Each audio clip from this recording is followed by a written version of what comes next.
J'aimerais vous dire que nous avons de l'interprétation simultanée en anglais et en français. Ce webinaire sera principalement en anglais, mais si vous voulez l'écouter en français, vous pouvez cliquer sur le bouton d'interprétation en bas de l'écran. Puis si vous voulez l'écouter les questions en français et en anglais, vous pouvez cliquer sur l'anglais.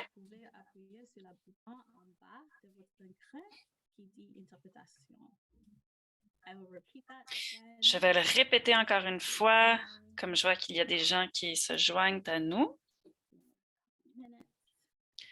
Donc, on va attendre encore un petit instant.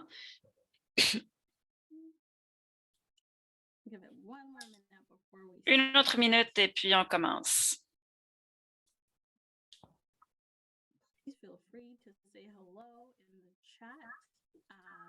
Sentez-vous bien à l'aise de dire bonjour dans la boîte de chat. Il y a des membres de mon équipe qui sont ici.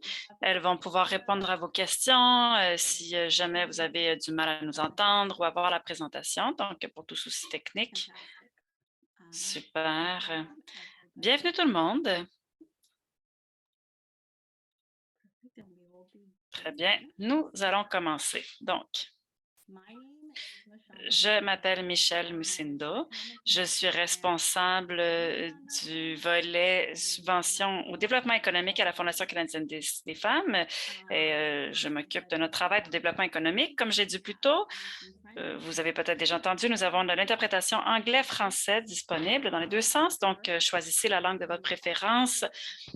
Vous pouvez également poser des questions dans la langue de votre choix, donc en anglais ou en français. L'objectif de ce webinaire est de vous donner des renseignements sur les subventions au développement économique pour vous aider à rédiger votre demande. Je vois qu'il y a des gens qui se présentent dans la boîte de chat, donc quelques petits items logistiques. Je vais essayer de ne pas parler trop vite. Si je le fais, je vous invite à me faire signe dans la boîte de chat. Vous pouvez l'écrire dans la boîte de clavardage. Et j'essaierai de ralentir. Nous allons garder les questions pour la fin de la présentation, mais vous pouvez poser toutes vos questions dans la boîte de questions-réponses, Q&A, à tout moment. Et nous vous recommandons d'utiliser la boîte de questions-réponses plutôt que le chat parce qu'on va peut-être perdre la question dans la boîte de chat. Donc, notez que le webinaire est enregistré. Le contenu de la présentation sera disponible sur notre canal YouTube dans les 2 prochains jours.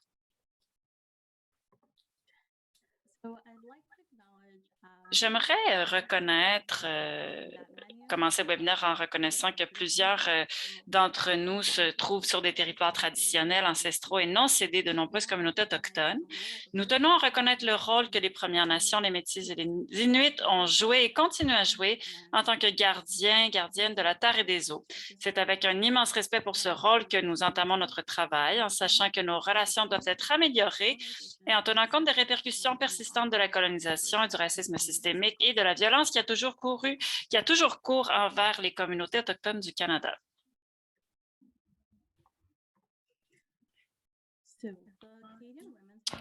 La Fondation canadienne des femmes, c'est une fondation publique nationale pour les femmes, les filles, les personnes trans et non-binaires partout au Canada. Nous offrons du financement au développement économique depuis 1997 et nous sélectionnons les projets que nous finançons avec le cadre des moyens d'existence durable qui permet d'utiliser l'amélioration de la vie des participantes à travers leurs gains dans 5 catégories.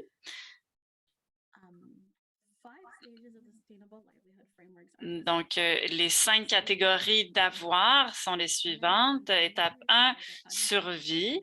Lorsque les femmes, les filles, les personnes trans et non-binaires n'ont pas d'emploi,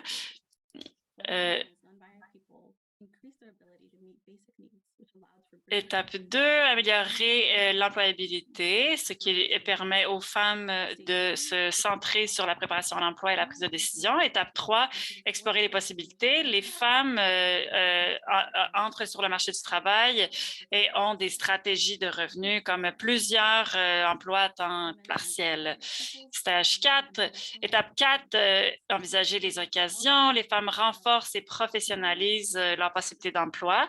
Et étape 5, finalement, développement, c'est l'existence durable. Les moyens d'existence durable, les femmes atteignent la sécurité financière à long terme. Vous pouvez trouver plus d'informations sur ce cadre des moyens d'existence durable sur notre site Web.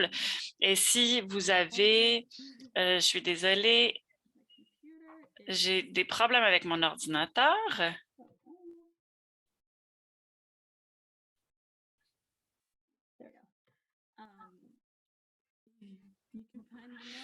Vous pouvez trouver plus de renseignements sur le cadre des moyens d'assistance durable sur notre site Web et nous avons également un webinaire qui présente le cadre des moyens d'assistance durable avec beaucoup plus de détails que ce que je viens juste de faire.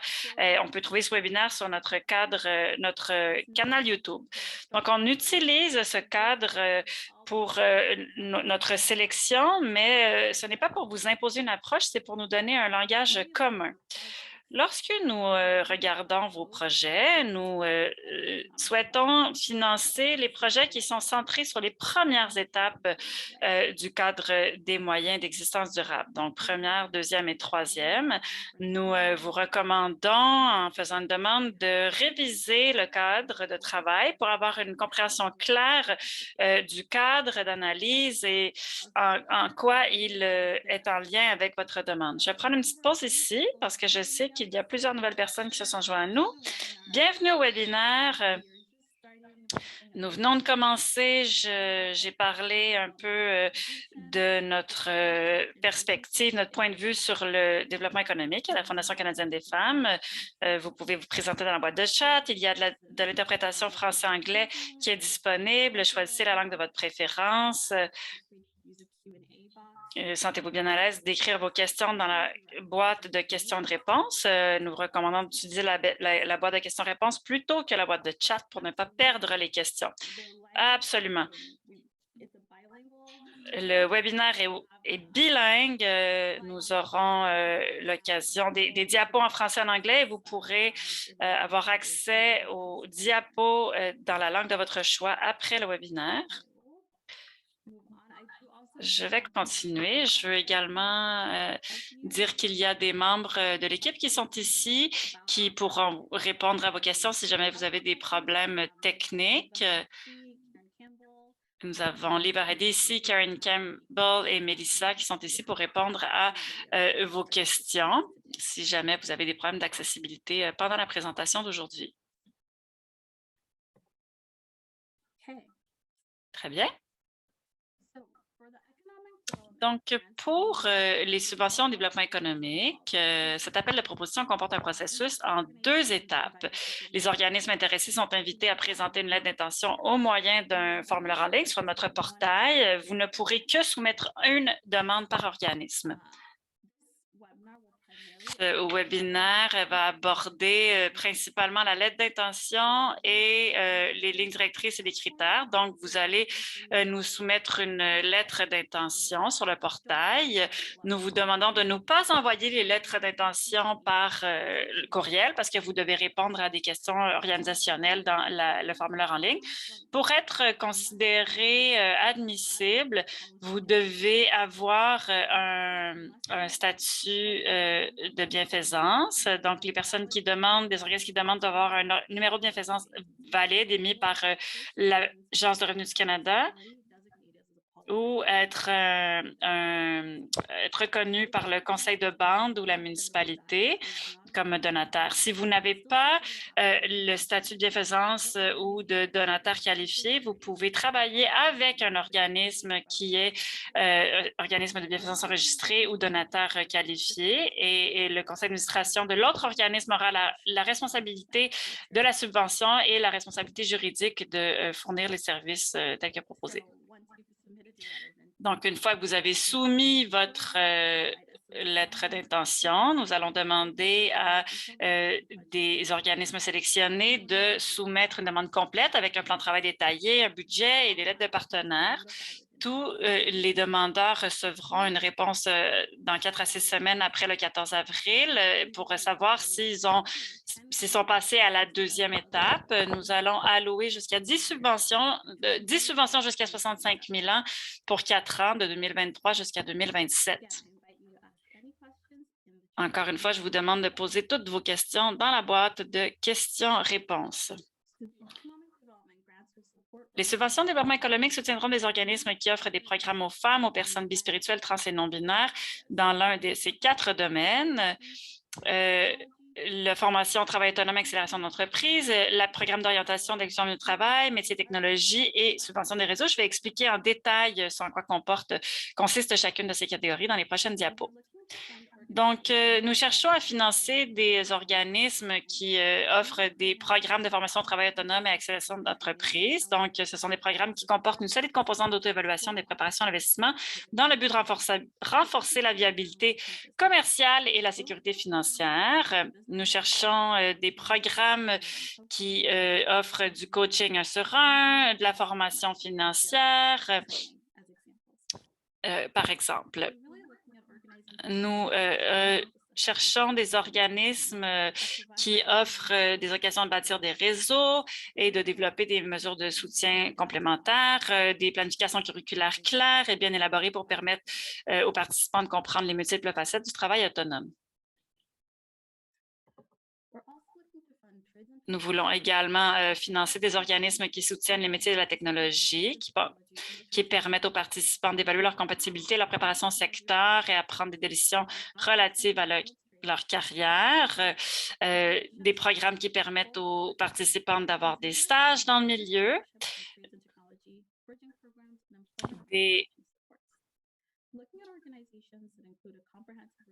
Nous cherchons des organismes qui ont un programme de recrutement complet, qui peuvent montrer la preuve que les occasions d'emploi seront dans les secteurs souhaités.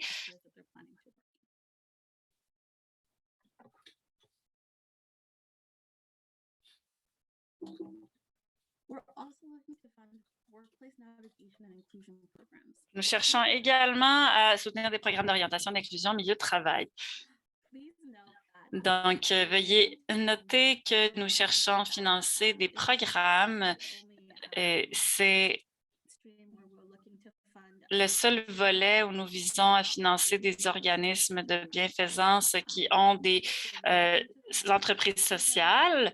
Donc, nous cherchons à financer des programmes qui aident les participants à développer des compétences transférables, améliorer la capacité à entrer sur le marché du travail, des programmes qui donnent des mesures de soutien pour se retrouver en milieu de travail. Comme j'ai dit, c'est le seul volet dans lequel nous envisageons soutenir des organismes de bienfaisance qui ont des entreprises sociales et qui offrent de la formation en milieu de travail. Donc, nous cherchons des organismes qui ont des entreprises sociales établies. Notez que ce volet vise à soutenir des organismes qui travaillent principalement avec les populations noires et autochtones, ainsi que les personnes en situation de handicap. Nous cherchons des organismes qui soutiennent les participants à obtenir des compétences transférables, à développer l'agentivité, le renforcement des capacités, la formation de réseau, dans les communautés, les organismes qui offrent des occasions d'employabilité, et de stratégies à long terme d'adaptation à l'emploi, en plus d'offrir un milieu de travail flexible.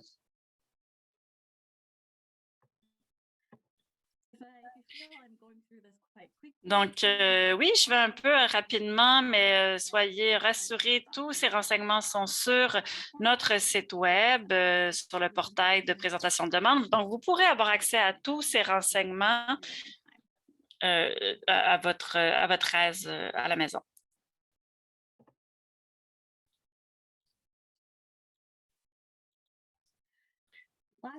Finalement, nous allons financer des subventions de réseau.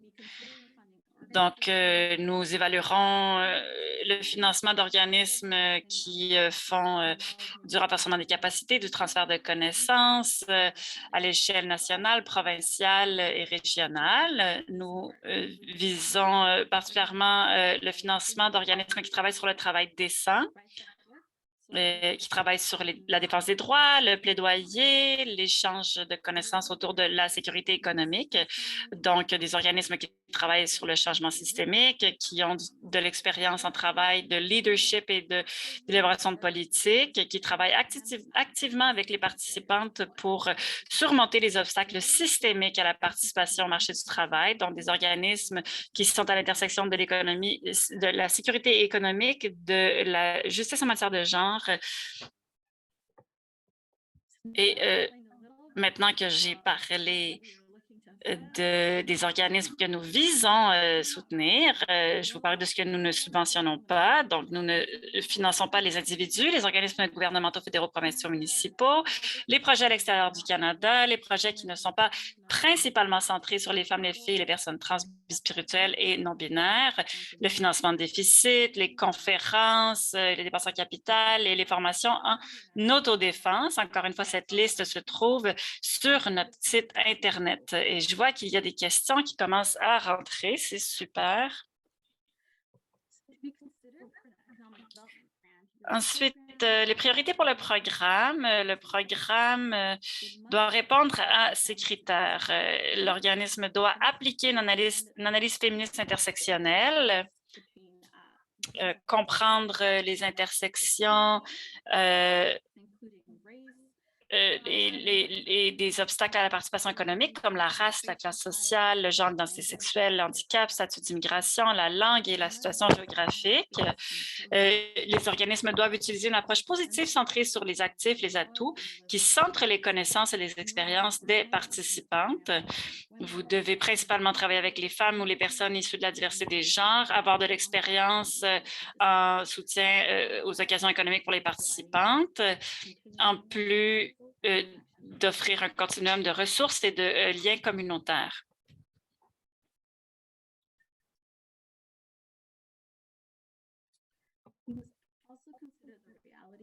Les organismes doivent également tenir compte des réalités vécues des participantes et leur offrir diverses mesures de soutien. Des organismes qui ont des partenariats établis avec d'autres organismes locaux ou des organismes communautaires et des organismes qui peuvent clairement communiquer comment la subvention sera utilisée pour renforcer leur capacité à servir des femmes, des filles et des personnes bispirituelles, trans et non-binaires dans leur collectivité. Des organismes qui visent à créer et maintenir des espaces courageux où les participantes peuvent s'exprimer, des organismes qui tiennent compte de la sécurité de leurs participantes dans les programmes et à l'extérieur des programmes. Je veux souligner qu'à ce stade-ci, nous ne demandons aucune pièce jointe. Nous vous demandons seulement de rédiger la lettre d'intention et de remplir le formulaire qui se trouve sur notre site Web. Donc, nous voulons savoir quels sont les besoins de votre communauté et pourquoi votre organisme peut répondre à ces besoins. Nous voulons également mieux comprendre les objectifs de votre programme et connaître votre approche de prestation de programmes intersectionnels. Vous pouvez donner un résumé de votre mission, votre expertise en matière de leadership, et nous expliquer comment vous allez répondre aux besoins des communautés auprès desquelles vous travaillez. Si vous travaillez avec des partenaires, vous pouvez également, dans votre lettre d'intention, nous décrire comment vous allez travailler en collaboration avec vos partenaires pour répondre aux besoins des membres de votre communauté. Vous pouvez inclure des renseignements au sujet de vos programmes antérieurs. Très important, l'échéancier. Donc, comme nous savons, les demandes pour la lettre d'intention, la période de dépôt a ouvert la semaine passée. Vous avez jusqu'au 14 avril, PST et non EST pour les personnes qui sont dans l'Est pour soumettre votre demande. Nous allons vous inviter à soumettre une demande la deuxième étape aura lieu à partir du 6 juin jusqu'au mois d'octobre. De août à septembre, ce sera l'examen de la sélection des demandes et en octobre 2022, le financement sera accordé. Il y aura des visites de sites. Il y aura des visites de sites et les organismes acceptés seront visés en novembre 2022. Pardon, l'interprète s'excuse. Avant de remplir la demande, nous avons créé plusieurs documents pour vous guider. Donc, il y a des directives sur les subventions, des instructions relatives à la lettre d'intention et des questions fréquemment posées. Dans les directives sur les subventions, vous trouverez les critères, les conditions d'admissibilité et le calendrier. Dans les instructions, vous trouverez des instructions détaillées pour répondre à chacune des questions de la demande. Désolée, on dirait que l'anglais n'est pas ici. Donc, pour les personnes qui consulteront la diapo, je m'assurerai d'inclure la partie en anglais. Nous avons également des questions fréquemment posées, qui a certaines des réponses que vous cherchez peut-être. Sentez-vous bien à l'aise de consulter ces documents à tout moment. Ils sont déjà sur notre site Internet et ils seront également sur le portail de présentation des demandes.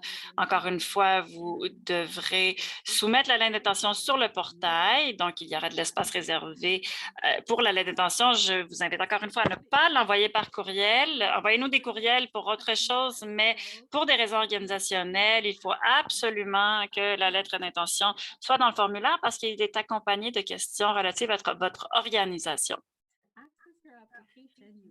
Pour accéder à la demande, allez sur notre site Internet. Vous allez voir cette petite boîte bleue. Et ici, en rouge, on voit le Application Portal. C'est le lien pour vous inscrire. Donc, vous cliquez sur ce lien. Et avant de passer à quelle page vous allez voir, je veux souligner que si vous n'avez jamais fait de demande à la Fondation canadienne des femmes, nous allons vous demander de répondre le formulaire de nouveaux demandeurs, nouvelles demandeuses. Donc, c'est cette boîte ici, ajoutez tous vos renseignements. Une fois que ce sera fait, vous reviendrez à la page de login, d'inscription et vous aurez accès aux instructions.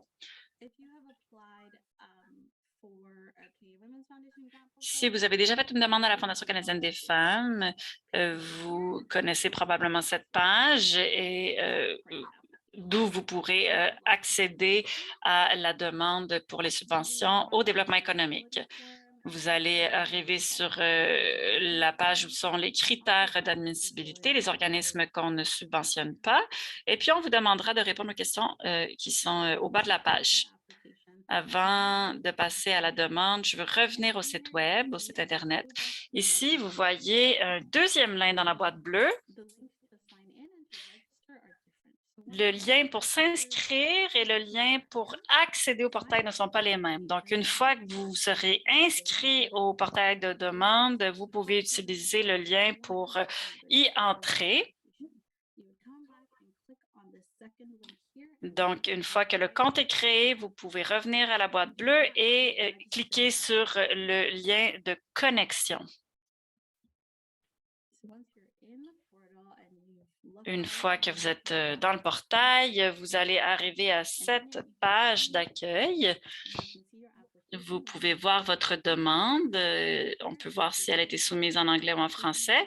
Vous allez accéder à votre demande ici jusqu'au 14 avril, 11h59, heure du Pacifique. Une fois que la demande sera ouverte, vous verrez plusieurs onglets en haut de la page. Cliquez sur tout onglet, l'onglet sur lequel vous voulez travailler. Le premier comporte des questions au sujet de votre organisme et de votre organisme partenaire.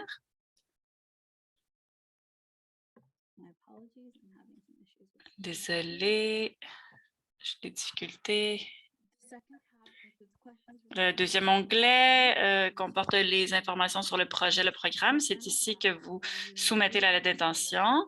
Et le dernier onglet, c'est pour réviser votre demande. Les directives sont ici également. Il y a un lien et la foire aux questions. Tous ces documents sont sur le site Internet, mais ils sont également dans le formulaire de demande en ligne pour que vous puissiez les consulter à votre aise. La plupart des champs sont obligatoires. Vous pouvez également imprimer l'ébauche de la demande ou vous l'envoyer par courriel. Nous vous recommandons de la remplir dans un document Word où vous pouvez vous l'envoyer à une collègue qui pourra la réviser. Et vous pouvez modifier la demande en tout temps avant le 14 avril. Vous allez inscrire les renseignements organisationnels ici.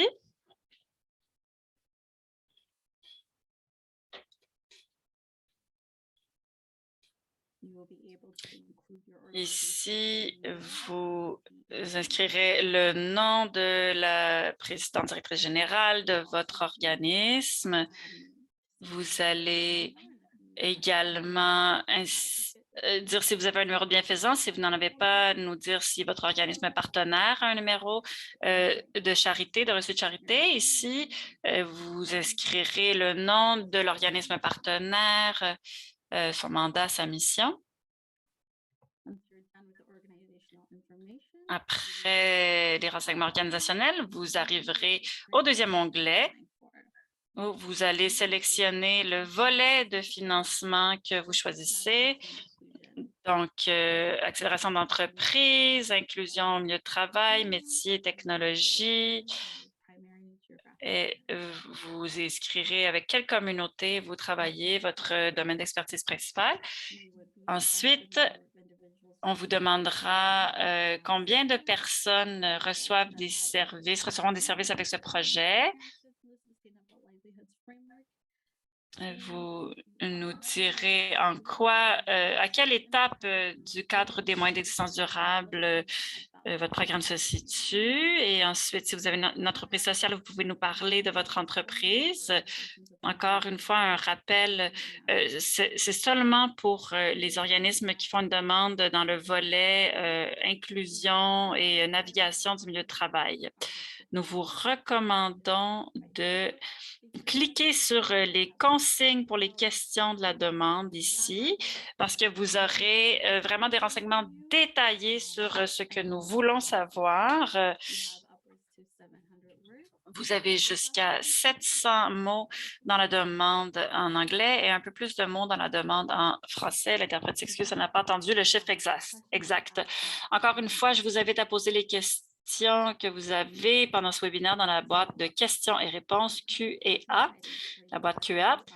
Conseil pour l'application, pour la demande. Donc, quand vous vous préparez à présenter votre demande, nous vous demandons de poser des questions claires, d'écrire le plus clairement possible. Notre comité de révision est composé de donateurs, d'experts, de travailleurs de partout au pays. Ils connaissent peut-être votre programme ou ils ne le connaissent peut-être pas. Soyez le plus clair possible. Relisez votre demande à plusieurs reprises. Envoyez-vous une ébauche. Assurez-vous de la partager avec des collègues, de corriger les coquilles ou les erreurs de contenu.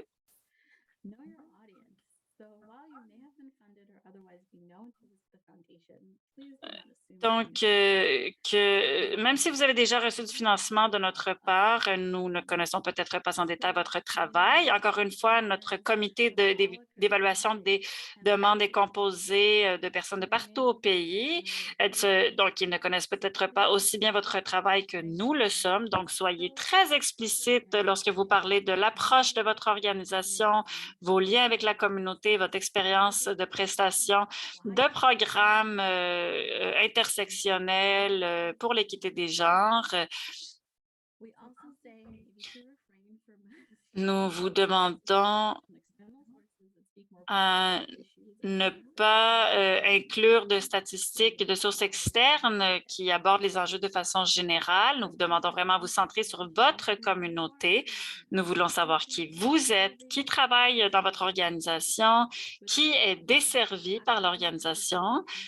Nous voulons savoir comment vous intégrez les participants de façon active, comment vous entrez en lien avec leur réalité vécue. Finalement, expliquez-nous comment votre travail s'inscrit dans un travail pour la justice en matière de genre. Quelle est votre expérience de prestation de programme qui emploie une approche intersectionnelle? Et finalement, établissez des liens avec l'équipe, communiquez avec nous. La meilleure façon de communiquer avec nous, c'est par courriel. C'est la façon la plus rapide d'avoir des réponses. Envoyez-nous un courriel au besoin. Mes renseignements, mes coordonnées sont à la fin de la demande. Si vous avez des questions, des préoccupations, envoyez-nous un courriel et nous répondrons à vos questions dans les semaines à venir. Finalement, avant de passer à la période de questions-réponses, Je veux dire que nos subventions au développement économique sont rendues possibles grâce aux généreux bailleurs de fonds, ainsi que les partenaires du milieu des affaires, les donateurs individuels et les fondations familiales privées. Nous les remercions de leur soutien. Voici mes coordonnées. Mes 2 courriels sont ici. Mon numéro de poste, je vais également le mettre dans le chat. Ces renseignements sont disponibles sur le site web. Sentez-vous bien à l'aise de m'appeler, mais la façon la plus rapide de communiquer avec moi, c'est probablement de m'envoyer un courriel. J'essaierai de vous répondre le plus rapidement possible. Si vous avez des questions au sujet du portail de demande en ligne, vous pouvez également contacter l'administratrice des subventions, Phaedra. Ses coordonnées sont également à l'écran. Merci beaucoup d'être avec nous. Nous allons maintenant passer à la période de questions.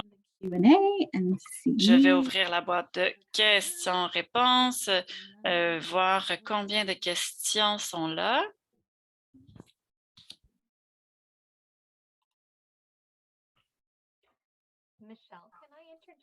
Michel, est-ce que je peux t'interrompre avec une question 2 parce que l'équipe technique a répondu à des questions, mais il y a quelques questions au sujet desquelles tu pourrais élaborer. Oui, certainement, merci. Nous avons une question au sujet de la portée régionale et nationale des projets qui seront financés. Est-ce que tu peux parler de comment les décisions sont prises et quelle est la portée des programmes? Très certainement, les organisations de partout au pays sont invitées à présenter des demandes et les membres du comité sont partout dans le pays. Des membres du comité d'évaluation proviennent de partout au pays. Donc, nous vous demandons d'inclure du contexte communautaire. Nous avons des critères de population pour voir combien de subventions peuvent être accordées dans chaque région. Donc, nous acceptons des demandes de toutes les régions, de partout au pays. Je vois ici qu'il y a une question dans la boîte de chat. Est-ce qu'il y a une liste des récipiendaires, des projets qui ont été financés par le passé dans les cycles précédents? Oui, je vais demander aux membres de notre équipe de mettre un lien vers la liste des bénéficiaires de la subvention dans les cycles passés. Certainement, je vais le faire tout de suite après avoir posé cette question. Est-ce que tu peux parler des organisations importantes, très grandes, qui ne sont pas principalement centrées, qui ne sont pas exclusivement centrées sur les femmes dans la programmation, mais qui ont des services qui s'adressent aux femmes principalement. Oui, des centres communautaires, des organisations qui ne desservent pas principalement les femmes, les personnes trans, non-binaires et bispirituelles. Vous pouvez quand même présenter des demandes, mais nous demandons que le programme subventionné soutienne spécifiquement ces communautés. L'organisme en tant que tel ne doit pas être un centre de femmes ou un organisme qui travaille exclusivement avec les femmes, les personnes trans, non-binaires et bispirituelles. J'ai une autre question ici. Est-ce qu'on peut faire une demande? Est-ce qu'on peut présenter une demande dans divers volets, divers appels d'offres de la Fondation? Oui. Il y a d'autres subventions et si vous avez fait des demandes pour les projets des initiatives communautaires, par exemple, vous pouvez quand même faire une demande pour ce volet. Par contre, les subventions aux initiatives communautaires sont pour seulement une année et cette subvention au développement économique est une subvention qui s'étale sur 4 ans. Le prochain cycle sera en 2027. Une autre question au sujet de la subvention au réseau. Est-ce que le comité évaluera des demandes présentées par des groupes qui commencent à former un réseau et qui développeront leur programmation tout au long des 4 années? Ou est-ce qu'on cherche des réseaux et des partenariats établis prêts à passer à l'action? Oui, le comité est ouvert à évaluer des demandes qui viennent d'organisations qui viennent de lancer un partenariat ou qui cherchent à lancer un projet de recherche de défense de droits. Nous sommes définitivement ouverts à accepter des demandes de ce type. Absolument. Super. Une autre question importante, la taille des organisations qui font des demandes de subvention. Est-ce qu'il y a une limite par rapport au budget d'activité d'un organisme? Euh, Est-ce que vous tenez compte de la taille de l'organisme? Non, il n'y a pas de limite par rapport à la taille d'un organisme. Je sais que dans les initiatives communautaires, on finance surtout des organismes qui ont un budget de moins d'1 million de dollars. Le financement au projet de développement économique n'ont pas ce type de limite. Par contre, nous priorisons certaines communautés. Elle est dans la liste, dans les lignes directrices de la demande. Et dans le volet d'inclusion et de navigation au milieu de travail, nous cherchons des organismes qui travaillent principalement avec des personnes noires, autochtones et en situation de handicap. Très bien. Et pour récapituler, est-ce que tu pourrais parler un peu de la lettre d'intention et vraiment brièvement nous dire quels renseignements doivent être priorisés? Oui, la lettre d'intention, c'est sur notre portail.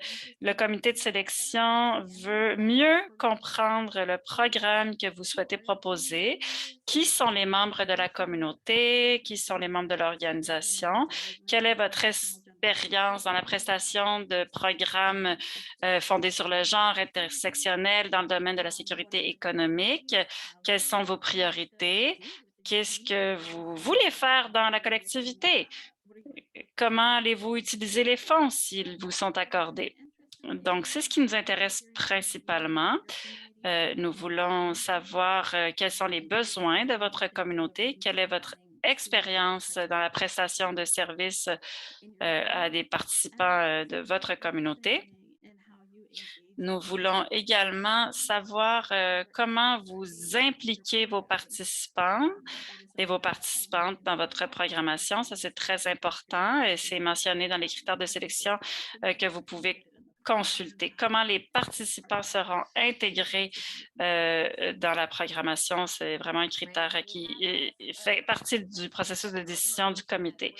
Un organisme qui travaille avec des nouveaux arrivants, des nouvelles arrivantes, veut savoir la question, c'est qu'ils ont un programme de préparation à l'emploi, mais ils veulent élargir leur programme pour inclure l'employabilité, le renforcement du pouvoir d'agir, l'empowerment. Est-ce que ce serait quelque chose qui pourrait être envisagé?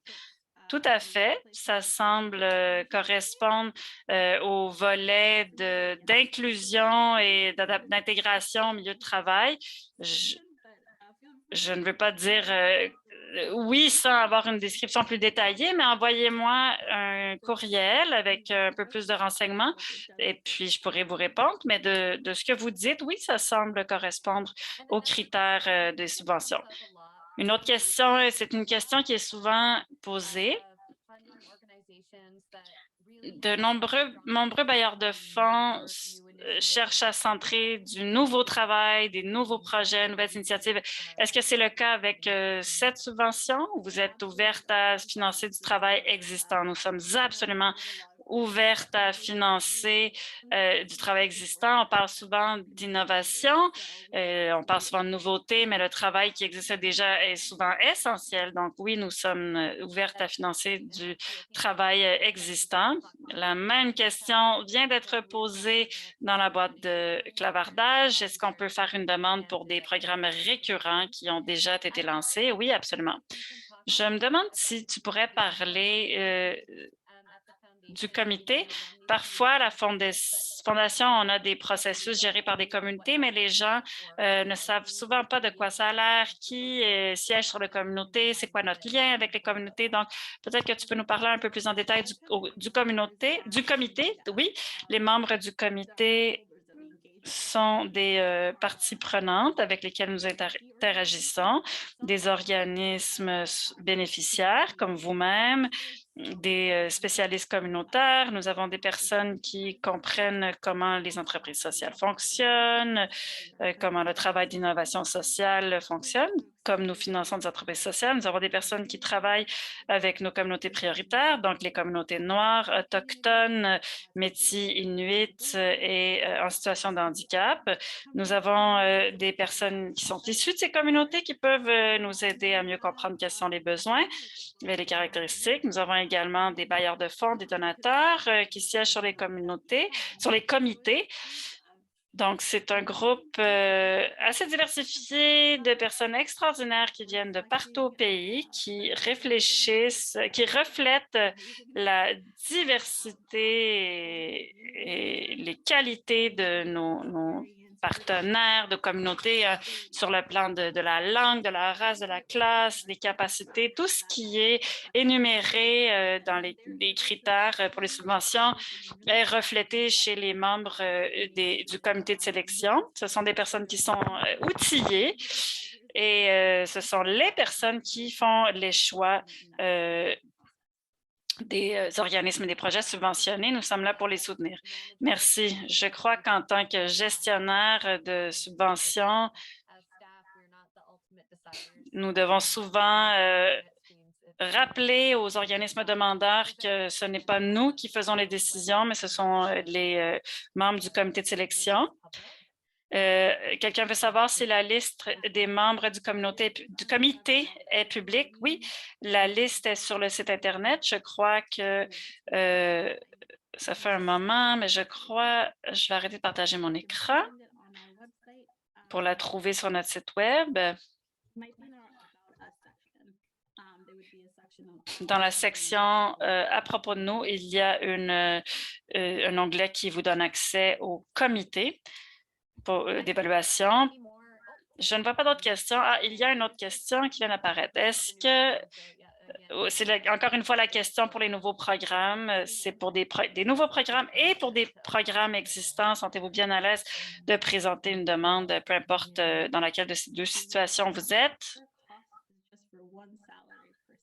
Est-ce que est-ce que c'est correct si les financements couvrent le salaire seulement d'une personne? C'est difficile c'est une question à laquelle c'est difficile de répondre sans avoir plus de renseignements. Oui, nous couvrons les salaires avec la subvention. Nous comprenons l'importance des ressources humaines, mais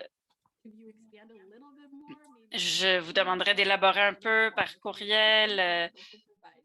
Ça nous permettra de mieux répondre à cette question. Une question qui est souvent posée, c'est au sujet du nombre de participantes. Est-ce que le comité tient compte du nombre de participations? Est-ce que c'est problématique qu'un programme, par exemple, ait une petite portée, 5 ou 6 participants, par rapport à des programmes qui vont toucher des centaines de participantes, par exemple?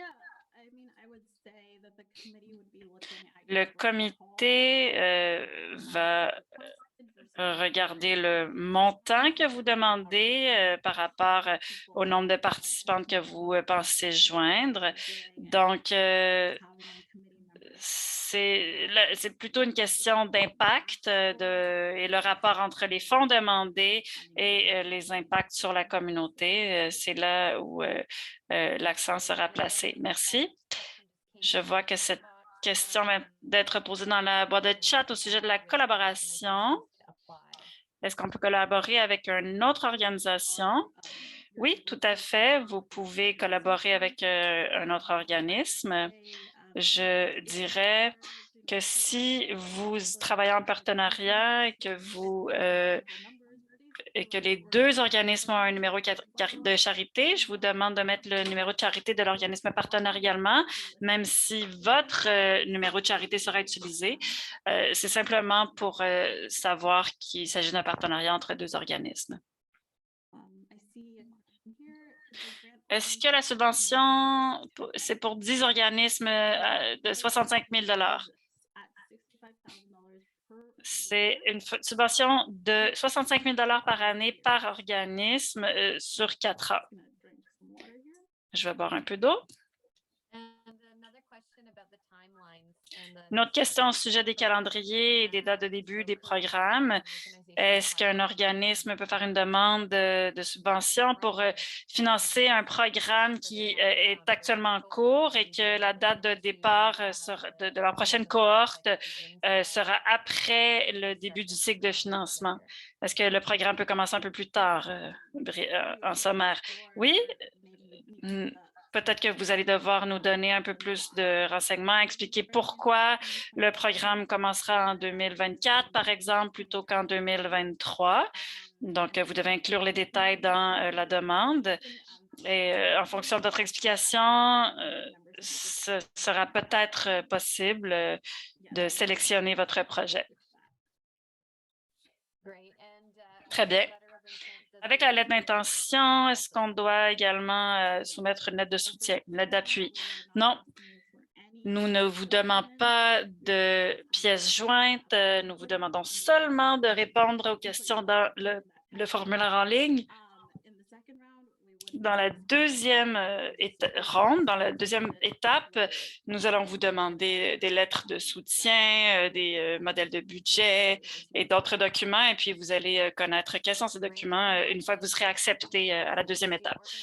Les autres sources de financement, est-ce que les organisations doivent faire la preuve qu'elles ont d'autres bailleurs de fonds, d'autres sources de financement? Ce n'est pas nécessaire de prouver que vous avez d'autres sources de financement, mais oui, ça affecte la décision du comité. Donc, tenez compte du fait que si vous avez beaucoup de financement, ça aurait peut-être un effet sur la décision du comité. Donc oui, il faut en tenir compte. Mais si vous n'avez pas d'autres sources de financement, c'est correct. Nous vous invitons quand même à faire une demande. Si vous avez d'autres sources de financement, faites des demandes, mais il faut reconnaître que ça aurait peut-être un effet sur la décision du comité. À ce sujet, j'ajouterais que dans le formulaire de budget, on vous demande d'énumérer les autres sources de financement confirmées ou non confirmées. Donc, si vous passez à cette étape après la lettre d'intention.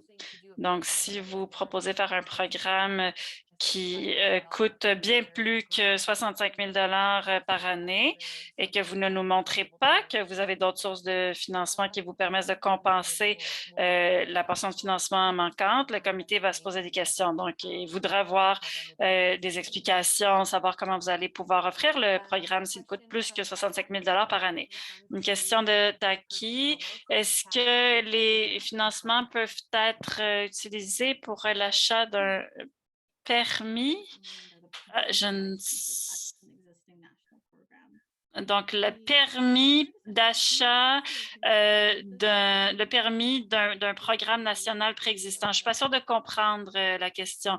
Je vais vous envoyer, envoyez-moi un courriel, puis je répondrai à votre question. Il nous reste 10 minutes. Sentez-vous bien à l'aise de poser toutes les questions qui vous restent?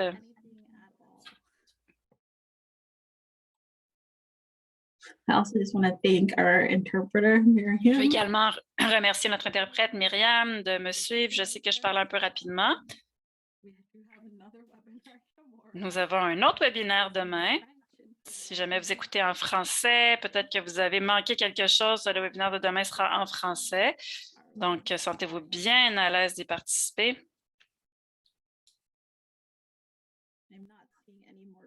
Je ne vois pas d'autres questions.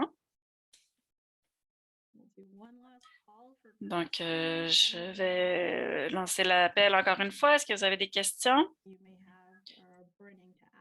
Vous avez peut-être une question brûlante à poser.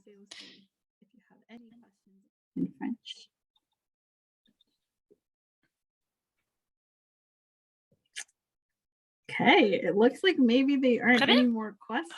On dirait qu'il n'y a pas d'autres questions. Merci beaucoup tout le monde d'avoir été là aujourd'hui. Je vais réécrire mon adresse courriel dans la boîte de chat. à fait. Donc, mon courriel est ici. Someone has raised their hand. Je vois que quelqu'un a levé la main. Est-ce que c'est une question? No. Okay. Well, Non. thank you all so Merci much. tout le monde. Merci d'avoir été ici aujourd'hui. Si vous avez des questions, sentez-vous bien à l'aise de m'envoyer un courriel et nous allons y répondre le plus rapidement possible. Nous allons pouvoir discuter votre demande. Je vous souhaite une très belle soirée. Merci à mon équipe, Karen, Liva, Melissa, Phaedra. Merci Myriam pour l'interprétation. Je vous souhaite un très bel après-midi et puis soyez à l'affût, nous allons vous envoyer un courriel avec l'enregistrement et les diapos de la présentation. Merci.